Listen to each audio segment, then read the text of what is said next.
The United Nations Climate Conference gets underway in Madrid on Monday as leaders gather to discuss the next steps to help countries implement their action plans in accordance with the Paris Climate Change Agreement.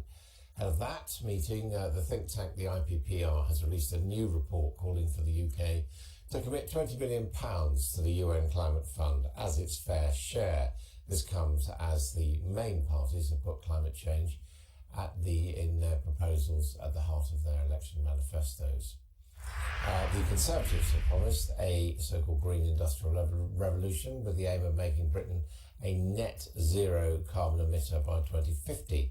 The Liberal Democrats say that can be achieved by 2045 by ensuring 80% of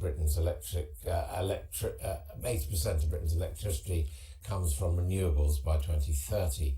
Labour is aiming for net zero emissions by 2030, with 90% of power from renewables by then. And the Green Party is aiming for net zero emissions by 2030, saying that will cost £100 billion a year to move away from fossil fuels, which they plan to borrow.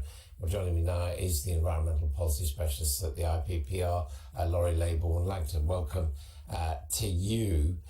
You've got a report out ahead of this Madrid meeting. Do any of the parties measure up to what you're saying in your report?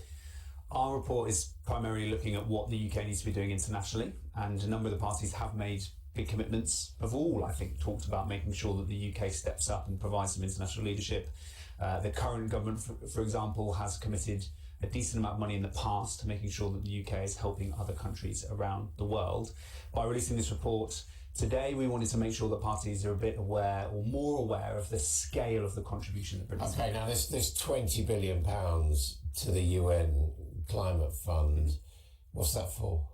So the Climate Fund was set up as part of the Paris Agreement to provide a way in which countries around the world can put some money into a pot, and then that money can be distributed around the world to those countries who need it the most, basically for two main reasons. So it's to help poorer countries decarbonise, as well as, in some cases, to make sure they're getting more prepared for the growing impacts of what climate breakdown is bringing to those countries, storms, heatwave events and other things. And are we, how do you get to 20 billion, and are we anywhere close in any of the party manifestos to giving that amount of money? The parties aren't talking explicitly about that amount of money, and that's why we wanted to try and put a figure out there. The way we've calculated that is looking at two things. One is how much the UK has contributed to the cumulative amount of emissions in the atmosphere, and that's the thing that matters for climate breakdown. It's how much we filled up that atmosphere. This country started filling it up first because we had the Industrial Revolution here. So from about 1750, we've been putting emissions into the atmosphere. Since then, we've contributed about the fifth largest contribution. The other factor that should come into play for how much we should be contributing globally is also how wealthy we are now. And we're part of the reason why we're the fifth wealthiest economy is because of getting the benefit from burning those, from burning carbon. And so this is basically making recompense, or in some ways?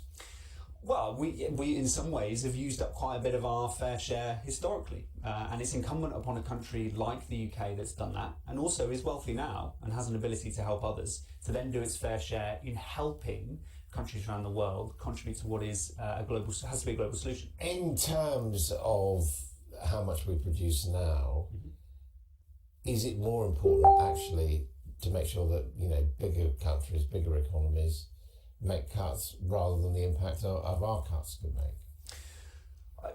Those big ones need to be doing it. And one of the points that we would like to make is that when countries take leadership like the UK has in the past, and particularly when that leadership is about fairness, that is something that can hopefully help push and inspire other countries around the world. We see it day to day in our lives. If people are doing their fair bit, that helps inspire others. Now, as we saw, the parties are arguing over at what point the UK goes to net zero. As I understand it, the Paris Agreement is aiming for everyone by 2050. Mm-hmm.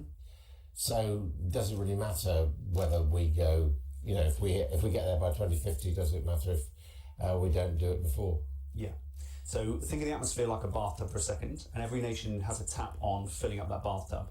If we turn ours off quicker, we will contribute less to that overall bathtub. So the quicker we do it, the more we can get toward that 2050 target overall, and indeed the more room there is for others to turn their tap off a little bit slower.